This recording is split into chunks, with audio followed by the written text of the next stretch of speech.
Hey guys, it's just me, Lance, again. So I'm back again to expose another sham case. And to be honest, I'm a bit tired of this. I've done dozens and dozens and dozens of videos just like this where I've had to expose all these different scam cases that you see on Facebook. And the reason for this is if any of these cases you see online, if any of them had any merit, you wouldn't be seeing them on social media, right? Because real lawyers that are working real cases, they don't tell you about it on social media. They don't give you a rolling commentary, and they certainly don't crowdfund on GoFundMe. Now, I've said this 1,000 times and I'll say it again, right? If the cases had any merit that you've seen on social media, you wouldn't be seeing them on social media, right? Big firms and big lawyers and serious lawyers, they love taking the government to court. They love it.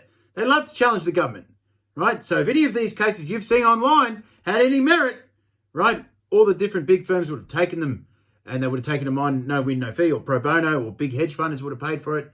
You wouldn't have seen them crowdfunding on GoFundMe.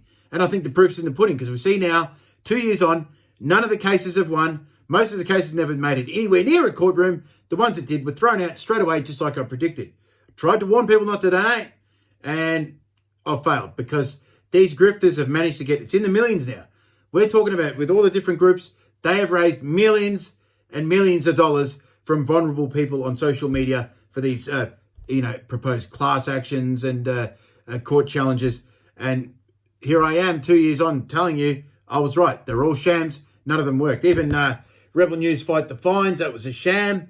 If you even look at one of the ones they posted, I seen the guy walking down the steps of the Melbourne Magistrates Court, all victorious. I'm like, hang on a minute. The courts are closed. What's this guy even doing at the Melbourne Magistrates Court? How do I know the courts are closed? Because I'm in court all the time from all these different IVOs, from all these activists and whatnot.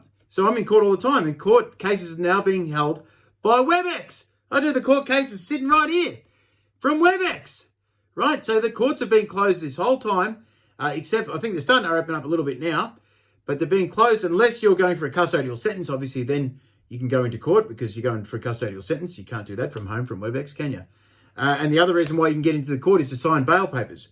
But when I seen that guy from Rebel News walking down the steps of the Melbourne Magistrates Court, I thought, well, what's he even doing there? The court's closed. Look up the case. It was heard ex parte, which means no one went to any court. It was heard ex parte in Mansfield, right? So if you see a court case on social media, trust me, it's a bloody scam, right? It's a 99.999% of them are scams. So do not donate any money, right? It's all a big sham. Now, today's video is about Brian Shaw, the latest scammer to enter the arena. Check it out. Now, every time I see a scam, no offense, David Shields, but you keep getting bumps here, man, because every time I see a sham case, I look and I see that David Shields follows it. Poor bastard gets sucked into all these bloody scams. It's unbelievable. So anyway, just like I looked into the Rebel News sham cases, I looked into Brian Shaw, like I do all the cases. I looked into Brian Shaw, and he's been down this road before, right? He's ran a private prosecution against the PM, against John Howard back in 2007. And for that little stunt, he was declared a vexatious litigant.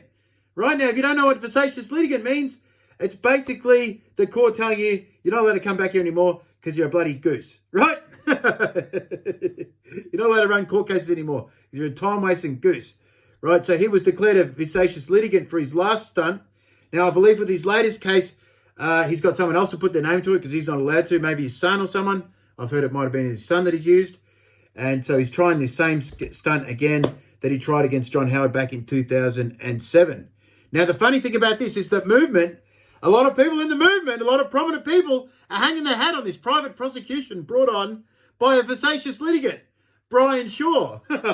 This movement is an absolute joke. It's an absolute joke. I mean, the biggest enemy to the whole movement has been little old Lucky Lance with his old iPhone and very limited skills, a very small following. And I've done the most damage to this movement. Right? For the people that know well, then you know how. Because I'm Australia's most prolific snitch. That's right. I'm proud of it. Let me just check my notes. I didn't forget anything. That's pretty much it. I just want to let you guys know. I want to make sure that I said it first so I can say I told you so later. That the latest proposed private prosecution against Daniel Andrews is brought on by Brian Shaw, a known shit cunt and a proven vexatious litigant or declared vexatious litigant for trying this stunt back in 2007. So just remember, when he fails, you heard it here first from Lucky Lance, Australia's leading anti-scamming activist. See you guys.